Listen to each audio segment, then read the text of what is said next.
יברכך אדוני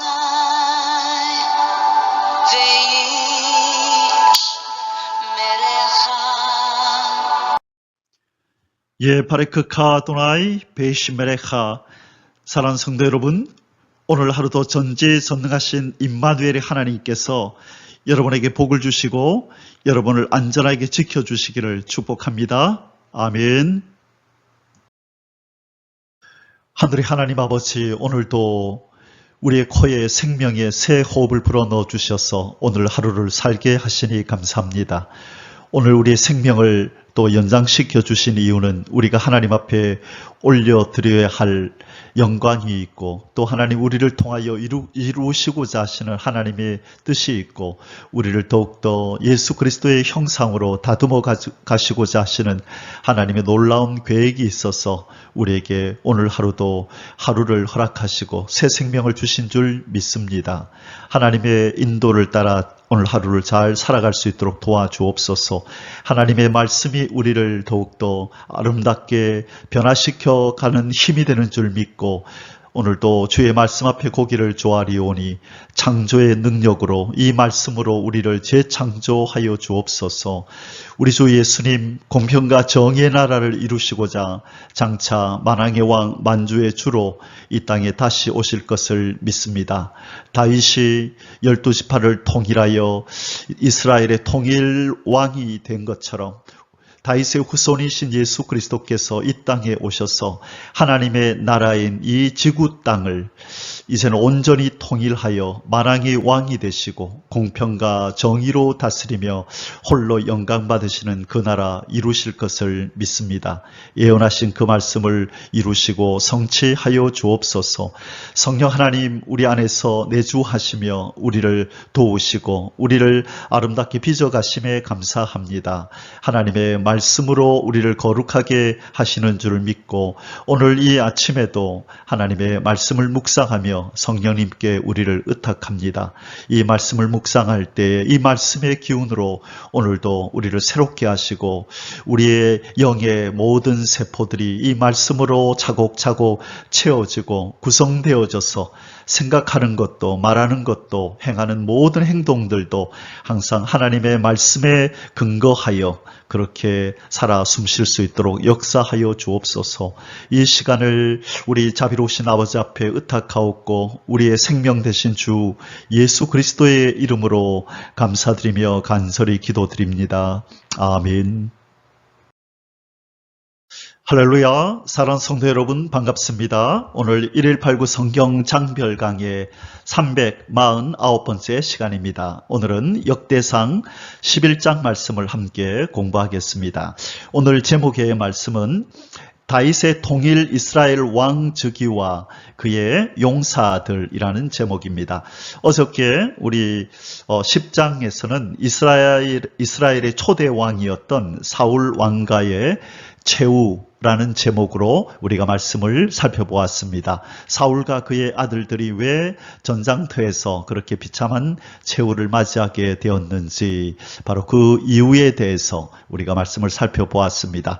이 사울이 헤렘 전쟁을 진멸하라고 하는 하나님의 이 명령, 이 헤렘 전쟁을 온전히 수행하지 않음으로 말미암아 그 결과가 그 어떤 벌이 바로 사울과 그의 가족들, 그의 아들들에게 미쳤다라고 어저께 말씀을 드렸습니다. 자, 이제 오늘 드디어 하나님의 마음에 합한 사람, 그런 별명을 가지고 있는 다윗이 통일 이스라엘의 왕으로 즉위하는 그런 장면과, 그리고 그를 추종했던 이 용사들의 어떤 이름들을 우리가 살펴보게 됩니다. 자, 오늘 이 본장에는요, 사울의 뒤를 이어서 왕위에 오른 제2대 왕이죠. 다윗 이스라엘의 2대 왕이자 통일 왕국의 1대 왕. 이 다윗을 중심으로 이 다윗이 예루살렘 정복을 하게 된다. 예루살렘을 정복하고 여기에서 이제 왕으로 33년 동안 다스리는 그런 내용이 나오는데요. 오늘 이 본장에서는요, 이 기브온에서의 헤브론이죠. 기브온이 아니고 헤브론에서의 7년간의 이 통치.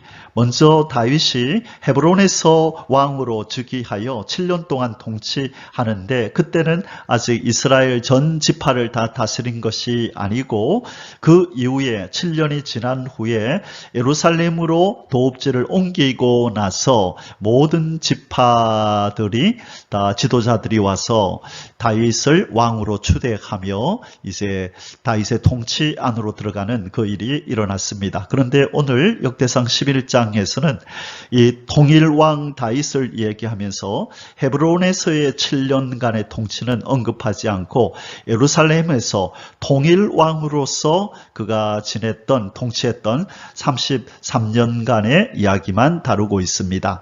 자, 역대기 저자는 이 다윗을 통하여서 이루어진 이 하나님의 나라에 초점을 맞추고 있습니다.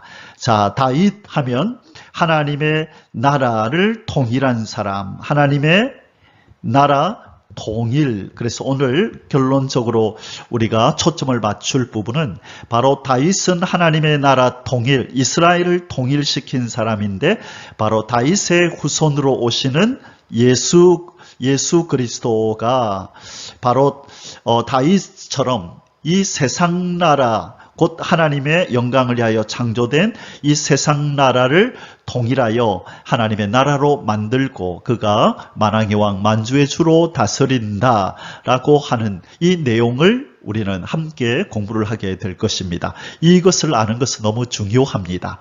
그냥 이 역대기 저자가 다윗이 이스라엘의 통일 왕입니다. 그는 이렇게 다스렸고 그의 부하들은 이런 사람이었습니다. 그것 알려주려고 이것을 기록한 것이 아닙니다. 다윗이 이스라엘의 통일 왕이 된 것처럼 이 다윗의 후손인 예수 그리스도가 이 세상 나라를 통일하고 하나님의 나라로 만든 후에 그분이 만왕의 왕 만주의 주로 다스리고 통치하실 것이다. 이 이야기를 하시고 싶은 겁니다. 마태복음 19장 27절과 28절에서 그리고 요한계시록 11장 15절에서 우리 예수님께서 말씀하시기를 이 세상 나라가 새롭게 되어서 예수 그리스도가 영광의 보좌, 왕의 보좌에 앉게 될 것이다. 그 이야기를 제자들에게 들려주시는 장면이 마태복음 19장 27절에서 28절이었고요. 요한계시록 11장 15절은 일곱째 천사가 나팔을 불 때에 이 세상 나라가 우리 주와 그의 그리스도의 나라가 되어 저가 세세토록 왕노릇 하시리로다. 이 세상 나라가 새롭게 된다라고 말씀합니다. 그것은 바로 이 저주받은 세상 나라가 그리스도 예수의 나라로, 우리 하나님의 나라로 공평과 정의와 평화의 나라로 바뀔 것을 예언한 것입니다. 바로 이 예언은 때가 차면 반드시 이루어지고 우리 예수 그리스도께서 우리에게 만왕의 왕 만주의 주로 오셔서 이 세상 나라 회복하고 에덴을 회복하여 하나님의 나라가 이 땅에 성취 이루어지고 건설되게 하실 것입니다. 예수님이 주기도문에서 가르쳐 주신 것처럼 하나님의 나라가 임하게 해달라고 기도하라고 말씀하셨는데 바로 그 나라가 주님이 세우시는 그 천년 왕국의 새 에덴이 회복되는 그 새 에덴의 땅이 되는 것입니다. 오늘 이 내용을 중심으로 역대상 11장을 함께 공부하도록 하겠습니다.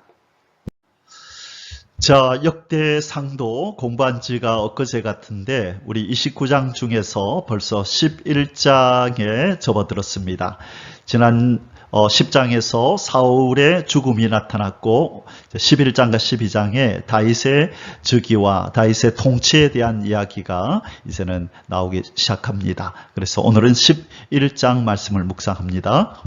11장에 주로 이런 내용이 나옵니다. 다윗이 이스라엘과 유다의 왕이 되는 장면, 다윗이 예루살렘의 여부수족을 쳐부수고 예루살렘을 점령하는 그 내용, 그리고 다윗의 용사들, 다윗을 도와 이 왕국을 건설하게 되는, 통일 왕국을 이루게 되는 이 조력자들, 그의 용사들, 그리고 그 외에 이 용사들 중에서도 이 지도자들의 이름이 언급이 되는 게 바로 오늘 11장입니다. 예, 역대상 11장의 소주제는 오늘은 두 개로 나누게 됩니다. 1절에서 9절까지는 다윗의 통일 이스라엘 왕 즉위와 예루살렘 정보, 1절에서 9절에서는 다윗이 통일왕으로 즉위하는 장면, 그리고 예루살렘을 정복하는 장면, 예루살렘을 정복하고 수도를 예루살렘으로 이제 옮기게 되죠. 거기에서 33년 동안 통일왕으로서의 통치가 시작이 됩니다. 자, 두 번째는 10절에서 마지막 47절까지는 다윗을 도운 30인의 용사들과, 자, 30명의 용사들과 30인 용사 두목 6사람, 그 중에서도 6명이 또 지도자급, 리더급의 용사들이었는데 그들의 이름을 따로 이렇게 거명해 줍니다. 자, 하나님께서는 이 주연인 다윗뿐만 아니라 또 조연인, 엑스트라인 그의 용사들의 이름들도 하나님 기억하시고 그들의 행적들도 이렇게 후손들에게 그 하나님 백성들에게 알려주심으로 이들이 얼마나 다윗을 도와 애쓰고 수고했는지 그 노고를 치하하는 그런 모습들을 우리에게 보여줍니다. 우리 하나님께서는 하나님을 위하여, 하나님의 나라를 위하여 그렇게 일하고 수고한 모든 것을 결코 잊지 않으시고 하나님께서 기억하시고 상을 주시는 분임을 우리에게 말씀해 주시는 내용이라 그렇게 믿어집니다. 자, 이 두 소주제를 가지고 이제 본격적으로 오늘 역대상 11장을 공부하도록 하겠습니다. 자, 이제 본론으로 들어갑니다. 첫 번째 소주제입니다. 다윗의 통일 이스라엘 왕 즉위와 예루살렘 정복, 1절에서 9절입니다. 1번 온 이스라엘의 요청에 의한 다윗의 통일 이스라엘 왕 즉위, 1절에서 3절입니다. 온 이스라엘이 헤브론에 모여 다윗을 보고 이르되 우리는 왕에 가까운 혈족이니이다. 전에 곧 사울이 왕이 되었을 때에도 이스라엘을 거느리고 출입한 자가 왕이시었고 왕이 하나님 여호와께서도 왕에게 말씀하시기를 내가 내 백성 이스라엘의 목자가 되며 내 백성 이스라엘의 주권자가 되리라 하셨나이다 하니라. 자, 여기에 온 이스라엘이 헤브론으로 지금 모여왔습니다. 지금 헤브론은 어디라고 말씀드렸죠? 다윗의 총 40년의 왕의 통치 가운데 7년 6개월, 7년 반은 이 헤브론에서 통치를 하고 그리고 나머지 33년은 예루살렘에서 통치를 하거든요. 그래서 도합 40년 6개월이죠. 그냥 우리는 일반적으로 40년이다 이렇게 얘기하는데 엄밀히 말하자면 7년 6개월은 헤브론에서 그리고 33년은 예루살렘에서 통치를 하게 됩니다. 자, 그래서 7년 6개월 동안 이 다윗이 헤브론에서 왕으로 통치하고 있을 때 모든 이스라엘 지파 사람들이 다 헤브론으로 모여서 이제 우리의 왕이 되어 달라고 모든 지파 사람들이 그 앞에 이렇게 엎드리는 이 일이 일어난 것입니다.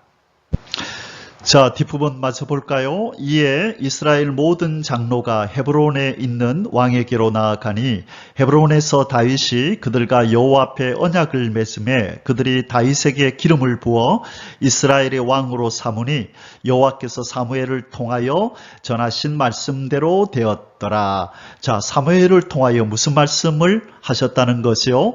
예, 바로 그 내용은 사무엘상 16장 13절에서 하나님께서 이 사무엘을 불러서 사울 몰래 기스의 아들들 가운데서 기름 부어서 왕으로 삼으라는 그 명령을 하셨잖아요. 그래서 이 사무엘이 기스네 집에 가서 아들들을 이제 불러서 차례대로 하나님 앞에 이 사람입니까? 이 사람입니까? 이렇게 물었는데 7명을 다 하나님께서 아니다라고 하셔서 마지막 양을 치고 있던 막내를 데려오라 해서 그 아들 다윗에게 하나님이 사무엘을 통하여 기름 부으셔서 그때 이 13절에 이런 말이 말이 나옵니다. 사무엘이 기름 뿔병을 가져다가 그의 형제 중에서 그에게 부었더니 이날 이후로 다윗이 여호와의 영에게 크게 감동되니라. 사무엘이 떠나서 라마로 가니라. 자,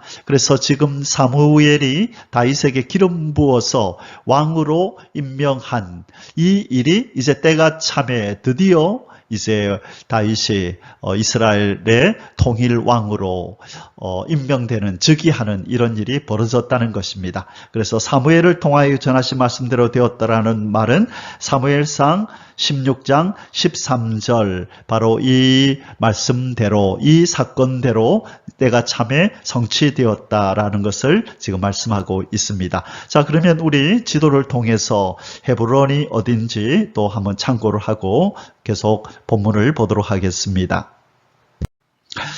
이제 이스라엘 지도를 우리가 너무 자주 봤기 때문에 이제 익숙하시죠? 예, 이제 안 봐도 훤하시죠?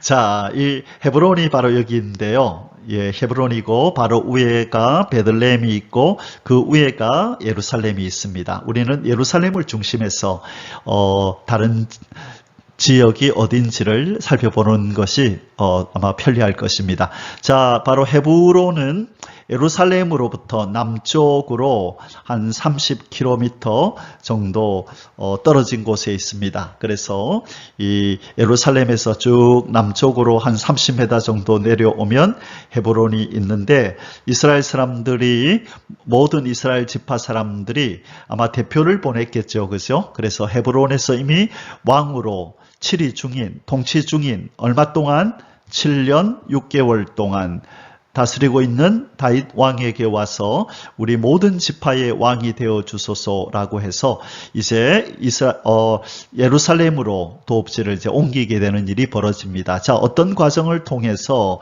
다윗이 예루살렘으로 옮기게 되는지, 이미 예루살렘에는요 여부스 족속이 살고 있었거든요. 그래서 그들을 쫓아내고 이 예루살렘을 점령한 다음에 이곳으로 도읍지를 옮기는 그런 과정을 밟게 됩니다. 자, 그 내용을 계속 살펴보겠습니다.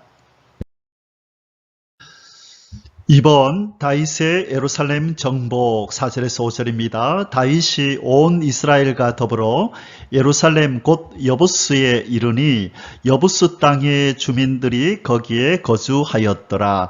자, 예루살렘은 이 평강의 소유물 이런 뜻이고요. 여부스도 마찬가지로 평강의 집, 이 평강이라는 이름을 뜻을 가지고 있습니다. 그래서 예루살렘에 곧 여부스 족속들이 살고 있었는데 이들을 물리치고 이 예루살렘 성을 이렇게 빼앗는 이 전쟁을 치르게 됩니다.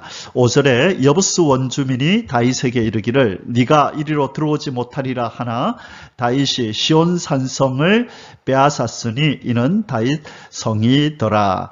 자, 이 예루살렘 이제 나중에 성전이 세워질 곳 바로 그 밑에 다윗 성이라고 하는 그 성이 따로 있게 되는데요. 그 사진을 그 지도를 잠시 보여드리겠습니다. 자, 지금 이제 다윗을 왕으로 삼으려고 하는 모든 이스라엘 백성들과 함께 이제는 새로운 이 수도를 이렇게 옮기기 위해서 모든 이스라엘 지파들을 함께 다스리기 위해서는 저 밑에 있는 헤브론보다는 좀 더 중심지에 있는 이 예루살렘 이 성이 수도로 더 낫겠다라고 아마 판단을 한 것 같습니다. 그래서 그것을 이렇게 점령하기 위해서 전쟁을 하는 장면입니다.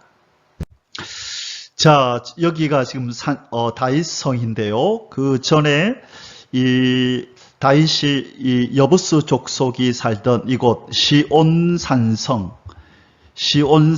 여기가 바로 시온산입니다. 여기가 예루살렘이고 이 성전이 있는 곳이고 이제 나중에 성전이 세워질 곳이죠. 그 맞은편에 여기가 시온산인데 여부수 족속이 바로 이곳에 성을 쌓고 지내고 있었습니다. 그래서 지금 다윗의 부하가 이 기온샘을 이 수구를 통하여 이 성에 잠입해서 이 성을 함락하고 여기를 다윗성이라 이름을 바꿔서 다윗이 이곳에 거하게 됩니다. 자, 그래서 다윗성은 바로 예루살렘 성전이 있는 그 맞은편에 시온산에 있는 바로 그곳을 우리는 다윗성이라 한다. 전에 여부수 사람들이 살던 시온산성이다. 그렇게 이해를 하면 되겠습니다. 3번 여부수 전투에서 승리를 거둔 요압의 군대 장관 임명. 6절입니다. 자, 우리가 이 다윗의 전쟁 이야기가 나올 때 늘 자주 등장하는 사람의 이름이 바로 요압이지요.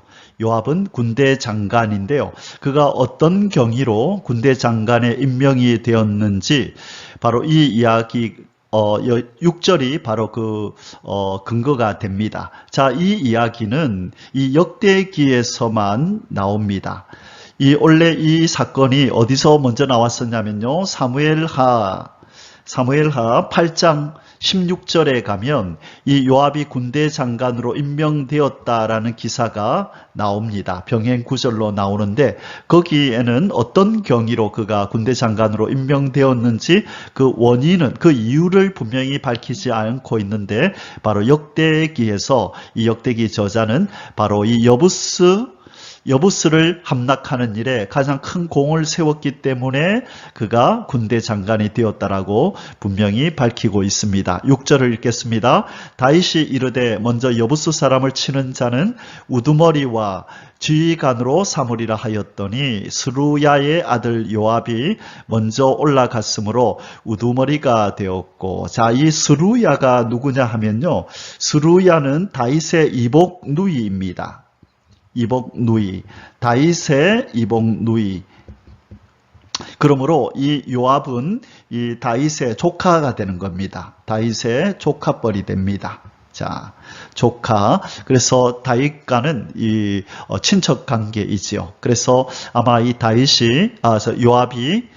요압이 다윗을 생각하는 마음, 다윗을 보호하고자 하는 마음, 또 다윗의 측근에서 바로 가장 가까운 곳에서 다윗을 이렇게 호위하고자 하는 마음이 강한 것이 아닌가 그런 생각이 듭니다. 자, 이 여부스 족속은 아주 악한 사람들이었습니다. 오늘 이 역대상에서는 나오지 않는데 이 여부스 사람이 나오는 이 병행구절 앞에 우리가 배웠던 사무엘하 5장 6절에서 이 여부스 사람이 다윗을 향하여 뭐라고 말했는지 그 내용이 나옵니다. 뭐라고 얘기를 하냐면 여부스 사람이 이렇게 다윗에게 말합니다. 네가 결코 이리로 들어오지 못하리라. 맹인과 다리 저는 자라도 너를 물리치리라. 자, 그래서 이 다윗을 이렇게 조롱하는데 맹인도 또 다리 저는 자도 너를 이길 것이다. 너는 이들만도 못해 라고 아주 비아냥거리면서 다윗을 조롱했다는 것이죠. 그래서 이 말을 듣고 요압이 가장 앞장서서 바로 여부스 사람들을 이렇게 다 진멸하고 이 시온성을 이렇게 점령하게 된 것입니다. 자, 참고하시면 도움이 되겠습니다. 4번 다윗의 예루살렘 성 축성과 번영. 7절에서 8절입니다. 다윗이 그 산성에 살았으므로 무리가 다윗성이라 불렀으며, 자, 이 여부스 족속이 살던 시온 산성을 이렇게 빼앗았잖아요. 그래서 다윗이 그곳에 살았으므로 그 성을 다윗성이라 명명했다는 것입니다. 다윗이 밀로에서부터 두루 성을 쌓았고 그 성의 나머지는 요압이 중수하였더라. 아멘. 5번 만군의 여호와께서 함께 계시니 다윗이 점점 강성하여 감. 9절입니다. 만군의 여호와께서 함께 계시니 다윗이 점점 강성하여 가니라. 이게 불변의 진리이지요. 아무리 인생이 잘나고 뛰어난 것처럼 보이지만 하나님이 함께 하지 않으시면 그 인생은 강성할 수가 없고 그 인생은 이 두드러진 업적을 남길 수가 없는 것입니다. 특별히 하나님의 백성들에게는 이것은 변할 수 없는 진리입니다. 하나님이 함께 계셔야만, 하나님이 도와주셔야만 그 인생은 그 존재 가치가 있고 또 그가 가지고 있는 달란트를 발휘해서 이렇게 업적을 남기고 영향력을 미칠 수 있는 것입니다. 이 부분은 나중에 결론에서 제가 다시 한번 다루도록 하겠습니다. 자, 만군의 여호와께서 함께 계시니 다윗이 점점 강성하여 가니라. 우리 이 말씀 꼭 기억합시다. 자기 이름을 넣어서 만군의 여호와가 함께 계시니 종규가 점점 강성하여 가니라. 여러분의 이름을 넣어서 한번 이 구절을 한번 읽으시고 이렇게 하나님이 함께 하시는 삶을 사시기를 주의 이름으로 축원합니다. 자, 하나님은 언제 누구랑 함께 하시느냐? 하나님의 말씀에 순종하는 사람, 말씀에 순종하는 사람, 하나님의 뜻을 항상 우선순위에 두는 사람, 이런 사람, 하나님을 바로 이것이 사랑하는 사람이죠. 하나님을 사랑하면 하나님이 함께 하십니다. 아멘, 할렐루야. 자, 이제 두 번째 소수세를 공부하겠습니다. 2번 다윗을 도운 30인의 용사들과, 자, 30명의 용사들과 30인 용사 두목 6사람, 그 중에서도 특별히 뛰어났던 6명의 사람들의 명단이 나옵니다. 10절에서 47절입니다. 1번 여호와의 말씀을 따라 다윗의 즉위를 도운 용사의 두목들. 10절입니다. 다윗에게 있는 용사의 우두머리는 이러하니라. 이 사람들이 온 이스라엘과 더불어 다윗을 힘껏 도와 나라를 얻게 하고 그를 세워 왕으로 삼았으니 이는 여호와께서 이스라엘에 대하여 이르신 말씀대로 함이었더라.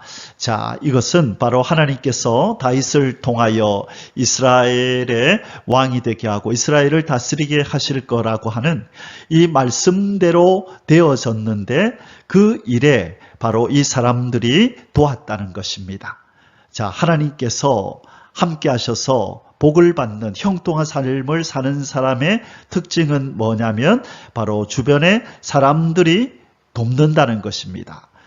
그를 둘러싸고 있는 환경도 그 사람을 돕고 그리고 주변에 있는 사람들도 그 하나님이 선택한 그 사람을 돕게 돼 있다는 것입니다. 그래서 해와 달도 우리 하나님이 자연을 통해서도 그를 돕고 사람을 통해서도 그를 돕는, 그래서 그가 어디로 가든지 형통한 은혜를 하나님 앞에 받게 되는 것입니다. 저와 여러분도 다윗처럼 하나님의 마음에 합한 자로 살기만 한다면 하나님이 사람도 붙이시고 환경도 우리를 위하여 조성하시고 또 물질도 주셔서 건강도 주셔서 우리가 걸어가는 하나님의 영광을 위한 이 길에 형통하도록 평탄하도록 역사해 주실 줄 믿습니다. 우리가 할 일은 하나님의 마음에 합한 자로 사는 것입니다. 그러한 사람들이 될 수 있기를 주님의 이름으로 축복합니다. 아멘. 2번 30인의 용사 중 첫째 3대 용사 두 사람의 용맹. 11절에서 14절입니다. 다윗에게 있는 용사의 수요가 이러하니라. 학몬 사람의 아들 야소보암은 30명의 우두머리라. 그가 창을 들어 한꺼번에 300명을 죽였고 그 다음은 아우아 사람 도도의 아들 엘르아살이니 세 용사 중 하나이라. 그가 바스담밈에서 다윗과 함께 있었더니 블레셋 사람들이 그곳에 모여와서 치니 거기에 보리가 많이 난 밭이 있더라. 백성들이 블레셋 사람들 앞에서 도망하되 그가 그 밭 가운데 서서 그 밭을 보호하여 블레셋 사람들을 죽였으니 여호와께서 큰 구원으로 구원하심이었더라. 아멘. 전쟁은 하나님께 속하였습니다. 아무리 블레셋이 강하여도 하나님이 이스라엘 백성에게 승리를 주시기로 작정하시고 결단하시면 반드시 하나님은 이스라엘이 승리케 하실 줄 믿습니다. 구원은 바로 하나님의 손에 달렸음을 바로 이 구절에서 우리에게 말씀해 주십니다. 여호와께서 큰 구원으로 구원하심이었더라. 전쟁은 하나님께 속하였고 우리의 삶의 승리도 하나님의 손에 달렸음을 믿습니다. 할렐루야. 아멘. 3번 30인의 용사 중 둘째 3대 용사의 용맹 사례 15절에서 19절입니다. 30 우두머리 중 세 사람이 바위로 내려가서 아둘람 굴 다윗에게 이를 때에 블레셋 군대가 느바임 골짜기에 진쳤더라. 그때 다윗은 산성에 있고 블레셋 사람들의 진영은 베들레헴에 있는지라.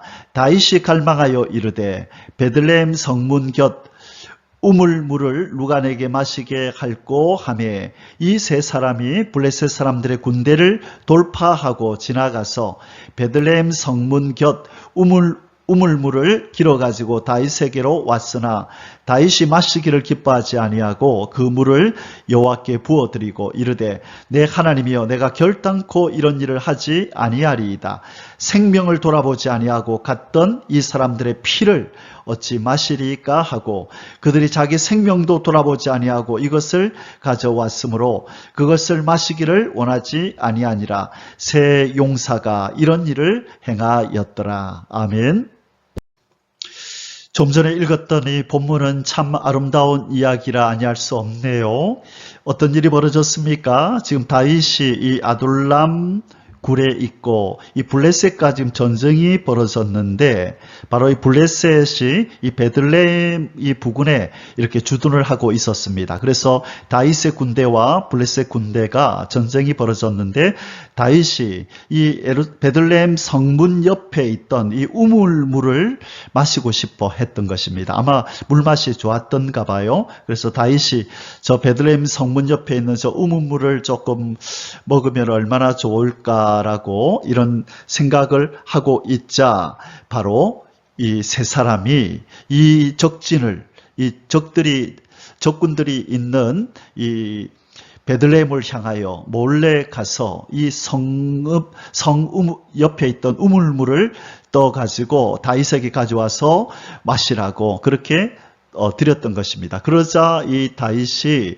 생명까지 내걸고 물을 길어온 이 세 용사에게 너희들의 피와 같은 이 물을 내가 어떻게 마시겠느냐 정말로 크게 감동이 되어서 이런 표현을 하면서 이 물은 너희들의 피다 이것을 내가 마실 수 없다 하면서 하나님 앞에 이 물을 바치는 이 장면입니다. 하나님께서는 사랑하는 이 다윗에게 자기 목숨까지도 아끼지 않고 이렇게 바칠 수 있는 충성스러운 사람들을 부하로 이렇게 옆에 두셨습니다. 하나님의 마음에 합한 자로 살기만 하면 바로 이런 귀한 사람들도 하나님이 붙여주신다는 것을 우리에게 보여줍니다. 그래서 우리가 사람에게 잘 보이기 위해서 사람 앞에 그렇게 어떤 잘 보이기 위해서 행동하는 것이 아니라 하나님을 기쁘시게 하면 원수까지도 친구가 되게 하신다는 그 말씀을 따라 하나님을 존중하고 하나님을 높여드리는 우리의 삶이 있을 때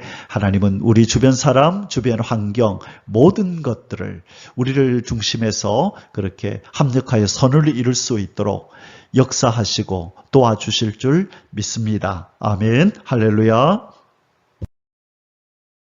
자, 계속해서 다윗을 도왔던 훌륭한 이 장군들의 이름이 이어집니다. 4번 30인의 용사 중 둘째 3대 용사 두 사람의 용맹 20절에서 25절 요압의 아우 아비새는 자 요압이 다윗의 조카라 그랬죠. 자 그래서 이 아비새도 다윗과 친척이 됩니다. 그 3명 중 우두머리라 그가 창을 휘둘러 300명을 죽이고 그 3명 가운데에 이름을 얻었으니 그는 둘째 3명 가운데 가장 뛰어난 그들의 우두머리가 되었으나 첫째 3명에게는 미치지 못하니라. 갑스웰 용사의 손자 여호야다의 아들 브나야는 용감한 사람이라. 그가 모압 아리엘의 아들 둘을 죽였고 또 눈 올 때에 함정에 내려가서 사자 한 마리를 죽였으며 또 키가 큰 애굽 사람을 죽였는데 그 사람의 키가 5규빗이요. 자, 이 5규빗의 사람을 이겼다 이렇게 표현했네요. 5규빗이라고 하는 것은 한 규빗이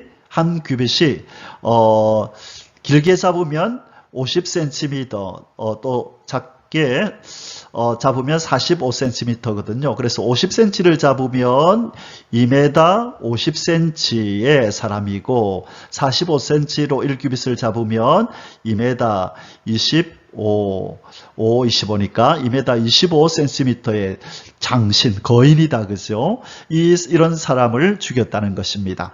그 손에 든 창이 배틀채 같으나 그가 막대기를 가지고 내려가서 그 애굽 사람의 손에서 창을 빼앗아 그 창으로 죽였더라. 이런 거인이 가지고 있던 이 창을 빼앗았답니다. 막대기를 가지고 내려가서 막대기를 가지고 창을 가지고 있는 이 거인을 이길 정도의 아주 용맹스럽고 또 이 전투력이 강한 그런 용사였다라고 이야기를 합니다. 그 사람이 브나야였고 바로 이런 아주 훌륭한 용사들이 다윗을 지키고 있었습니다. 자, 뒷부분 마저 읽겠습니다. 24절 여호야다의 아들 브나야가 이런 일을 행하였으므로 세 용사 중에 이름을 얻고 30명 중에서는 뛰어나나 첫째 세 사람에게는 미치지 못하니라. 다윗이 그를 세워 시대장을 삼았더라. 자, 호위대장, 호위무사를 삼았다는 겁니다. 다윗 옆에서 자기를 호위하도록 이런 직분을 주었습니다. 자, 마지막으로 5번입니다. 역대 주요 30인 용사의 명단 26절에서 47절까지 이어집니다. 자, 이제 30인 용사의 명단들이 쭉 나옵니다. 조금 전까지는 그들 중에서도 뛰어났던 이 어떤 리더격의 이 용사들의 이름들이 명단이 나왔는데요. 이제는 그 30인 용사들의 명단이 나옵니다. 또 군사 중에 큰 용사는 요압의 아우 아사헬가. 자, 아까 요압이 군대 장관이고 그 동생이 아까 조금 전에 나왔죠. 아비세라고 하는. 그렇죠? 여기 또 동생이 나왔네. 아사헬. 그래서 요압 형도 훌륭한 장군이고 아비세도 훌륭한 장군, 또 아사헬이라고 하는 이 동생도 또 훌륭한 장군이네요. 그래서 이 요압은 이 형제들이 아주 훌륭한 다 장군들이다라는 것을 알 수 있습니다. 그래서 특별히 요압이 다윗의 조카뻘이 된다 그랬죠. 그래서 이 아비세도 아사헬도 이런 조카들이 훌륭한 조카들이 있어서 다윗을 호위했던 것입니다. 베들레헴 사람 도도의 아들 엘하난과 하롤 사람 삼훅과 불론 사람 헬레스와 드고아 사람 이게스의 아들 이라와 아나도 사람 아비에셀과 후사 사람 십부게와 아호아 사람 일레와 느도바 사람 마하레와 느도바 사람 바하나의 아들 헬렉과 베냐민 자손에 속한 기브아 사람 리베의 아들 이데와 비라돈 사람 브나야와 가스 시내가에 사는 후레와 아르바 사람 아비엘과 바하룸 사람 아스마이웨과 살본 사람 엘리아바와 기손 사람 하셈의 아들들과 하랄 사람 사게의 아들 요나단과 하랄 사람 사갈의 아들 아이암과 울의 아들 엘리발가. 자, 이 사람들은 우리 처음 듣는 명단이죠. 그래서 하나님의 역사에 이렇게 엑스트라로 이 주연급이 아니라 조연급 또는 엑스트라로 하나님의 역사에 또 쓰임받았던 사람들의 이름까지 하나님은 일일이 다 거명하시면서 이렇게 기록하게 하셨습니다. 계속 봅니다. 무게라 사람 헤벨과 불론 사람 아이야와 갈멜 사람 헤스로와 에스베의 아들 나아레와 나단의 아우 요엘과 하그리의 아들 밉할과 암몬 사람 셀렉과 스루야의 아들 요압의 무기 잡은 자 베롯 사람 나하레와 이델 사람 이라와 이델 사람 가렙과 헷 사람 우리야와 알레의 아들 사박과 루벤 자손 시사의 아들 곧 루벤 자손의 우두머리 아디나와 그 추종자 30명과 마가의 아들 하난과 미덴 사람 요사박과. 자, 계속 이어집니다. 아스드랏 사람 우시야와 아로엘 사람 호담의 아들 사마와 여이엘과 시무리의 아들 여디아엘과 그의 아우 디스 사람 요하와 마하위 사람 엘리엘과 엘라암의 아들 여리베와 요사위야와 모압 사람 이드마와 엘리엘과 오벳과 부소마 사람 야시엘이더라. 아멘. 자, 이렇게 다윗을 도왔던 장군들 또 부하들의 이름들이 쭉 나왔습니다. 자, 우리에게 친숙한 이름들은 아니지만 그러나 이들의 생애 동안 목숨을 걸고 하나님의 사람 다윗 왕을 도왔던, 하나님의 나라를 굳게 세우기 위하여 쓰임받았던 하나님의 나라의 역군들이었습니다. 그래서 하나님은 이들의 이름을 기억하라고 성경에 기록하였고, 우리는 그 하나님의 뜻을 쫓아 이들의 이름을 이렇게 부르며 함께 묵상했습니다. 이제 결론의 말씀을 내리도록 하겠습니다.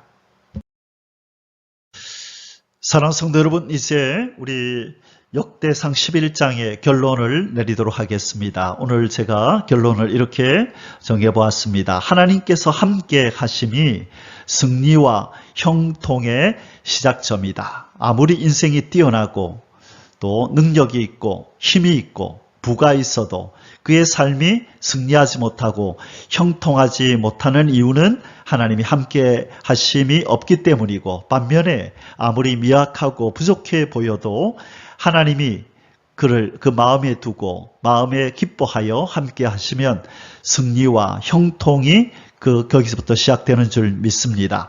하나님이 이렇게 말씀하셨습니다. 두려워 말라, 내가 너와 함께 함이니라. 하나님이 함께 하시면 두려워할 것이 없다는 것입니다. 하나님이 그의 삶에 승리와 형통을 주시기 때문이지요. 이사야 41장 10절, 두려워 말라, 내가 너와 함께 함이니라. 놀라지 말라, 나는 내 하나님이 됨이니라. 내가 너를 굳세게 하리라. 참으로 너를 도와주리라. 참으로 나의 의로운 오른손으로 너를 붙들리라. 자, 하나님이 함께 해주시는 사람이 되어야 합니다. 역대상 11장 9절, 오늘 이 말씀이 나왔었죠. 만군의 여호와께서 함께 계시니 다윗이 점점 강성하여 가니라. 여러분, 이 하나님이 함께 계셔서 형통한 삶을 살았던 사람 하면 또 떠오르는 사람이 있죠. 바로 이 요셉입니다. 요셉이 감옥에 있었음에도 불구하고, 종살이를 했음에도 불구하고 하나님은 이 요셉의 삶을 이렇게 표현하십니다. 창세기 39장 2절에 여호와께서 요셉과 함께 하심으로 그가 형통한 자가 되어 그 주인 애굽 사람의 집에 있으니. 자, 이때 신분이 뭐였습니까? 노예였습니다. 종이었습니다. 이 보디발의 집에 이렇게 종으로 팔려갔는데 하나님께서는 이 요셉이 형통했다라고 얘기합니다. 나중에 이 보디발의 아내의 모함을 받아서 감옥에 들어갔는데 거기서도 하나님은 이 요셉을 형통한 자라고 부르십니다. 뭐 때문에요? 하나님이 함께 하시기 때문에. 하나님은 어떤 상황이 그에게 닥치더라도 이 사람을 향한 하나님의 계획은 반드시 이루고야 마십니다. 하나님은 전지전능하시기 때문이죠. 그러므로 만일 하나님이 우리를 위하시면 누가 우리를 대적하랴라고 하는 담대함이 바로 하나님이 함께하는 사람 가운데 그 심령에 있는 것입니다. 이 우리 여호수아 1장 5절에서 8절에도 보면 하나님께서 여호수아에게 네가 어디로 가든지 네가 형통하고 평탄하게 될 거다. 단지 한 가지만 하거라. 그게 무엇이라고요? 나의 율법을 네 입에서 떠나지 말게 하며 주야로 그것을 묵상하라. 자루나 우루나 치우치지 말고 이 말씀을 묵상하고 지켜 행하면 하나님께서 함께 해주시겠다는 것입니다. 우리가 하나님의 말씀에 순종하여 하나님을 향한 사랑을 표현하기만 한다면 하나님은 우리와 함께 하시고 승리와 형통의 삶을 주실 줄 믿습니다. 아멘. 할렐루야. 자, 오늘 저와 여러분의 삶이 바로 순종의 삶, 승리와 형통의 삶이 되기를 바랍니다. 아멘. 자, 이제 마지막으로 오늘 다윗이 왕으로 즉위한 이 내용을 우리가 살펴보면서 결론을 내리면서 제가 서론에서 잠시 언급했던 그 내용을 잠시 다시 한번 언급하고 마치겠습니다. 다윗이 왕이 되었다. 이스라엘의 통일 왕이 되었다는 것은 무엇을 의미하느냐? 바로 예수 그리스도의 모형인 다윗의 삶을 통하여, 다윗의 통일 왕됨을 통하여 다윗의 후손 예수 그리스도가 통일 왕이 될 것을 보여준다는 것입니다. 자, 다음 장입니다. 제가 이렇게 그림으로 묘사해 봤습니다. 다윗은 이스라엘 12지파를 통일하여 통일왕이 되었고, 바로 그의 후손, 다윗의 후손 예수 그리스도는 이 땅에 오셔서 이 세상 나라를 통일하고, 원래 하나님의 땅이었으나 이 마귀가 점령하여 땅을 빼앗고 이 하나님의 백성, 예수 그리스도의 백성을 빼앗아서 자기의 백성 삼고 있는 바로 이 상황에서 예수 그리스도께서는 요한복음 1장 11절에서 뭐라고 말씀하셨냐면 자기 땅에 왔다. 자기 백성을 찾으러 왔다라고 표현하고 있습니다. 그래서 2000년 전에 오셔서 십자가에서 자기 백성을 찾는 구원의 길을 마련하시고 그에게 나오는 자를 백성 삼아서 장차 이 땅에 재림에 오실 때에 자기 예수 그리스도를 왕으로 모시기를 거부하는 자들을 심판해 버리시고 이 저주받은 세상을 재창조하셔서 천년왕국으로 만드신 다음에 자기를 왕으로 영접한 백성들을 그 나라에 이끄셔서 백성으로 삼아 공평과 정의의 나라, 평강의 나라를 이루시고 만왕의 왕 만주의 주로 다스릴 것을 믿습니다. 바로 이 내용을 오늘 하나님께서는 이 통일왕국의 왕인 다윗을 통하여 예수 그리스도가 바로 통일왕이 될 것을 말씀합니다. 이 내용이 어디에 나오느냐? 바로 에스겔서, 여러분 꼭 찾아서 읽어보시길 바랍니다. 에스겔서 34장 23절에서 24절, 그리고 에스겔서 37장 24절에서 25절에 동일한 말씀을 이렇게 반복하시는데 34장 23절 24절만 읽어보겠습니다. 내가 한 목자를 그들 위에 세워 먹이게 하리니 그는 내 종 다윗이라. 지금 에스겔에게 하나님이 말씀하시면서 나중에 내 종 다윗이 왕이 될 거래요. 그가 그들을 먹이고 그들의 목자가 될지라. 24절에 나 여호와는 그들의 하나님이 되고 내 종 다윗은 그들 중에 왕이 되리라. 나 여호와의 말이니라. 여러분 에스겔은 이스라엘 백성이 바벨론으로 포로로 끌려갈 때에 이 597년 BC 597년에 2차로 끌려갈 때에 에스겔 선지자가 끌려갔거든요. 이 다윗은 천년대 사람이라고요. 그렇다면 이미 이 다윗이 죽고 나서 거의 400년이 지난 후의 사람이 에스겔인데 하나님께서 에스겔에게 예언하시기를 나중에 다윗이 왕이 되어서 이스라엘의 목자가 될 거다라는 예언을 하셨습니다. 이것은 역사적인 이 다윗을 얘기할까요? 다윗이 예표하고 있는 바로 예수 그리스도, 다윗의 후손 예수 그리스도 다윗을 의미할까요? 예, 당연히 에스겔서에서 말씀하는 다윗은 역사적인 다윗, 이미 400년 전에 죽은 다윗이 아니라 장차 이 땅에 오실 다윗의 후손인 바로 이 다윗인 예수 그리스도가 이 세상 나라를 통일하여, 이 세상 나라는 하나님의 나라 이스라엘입니다. 바로 다윗이 세운 이 이스라엘이 사명이 뭐냐? 전 세계로 동서남북으로 퍼져나가서 이방인들을 다 이스라엘 민족화, 이스라엘 백성으로 만드는 것이 이스라엘의 사명이었지요. 그것이 바로 창세기 28장에서 하나님이 바로 야곱에게 보여줬던 네 후손들이 동서남북으로 퍼져나갈 것이다.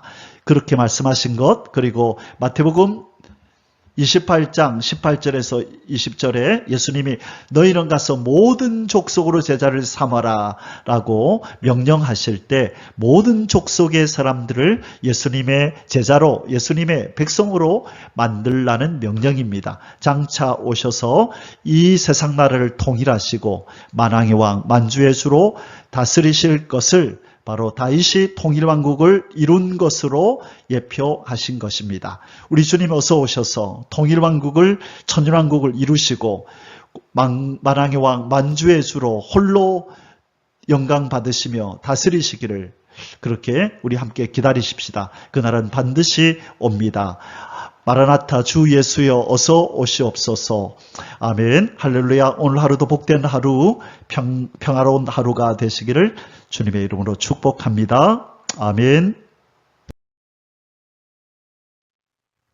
יברכך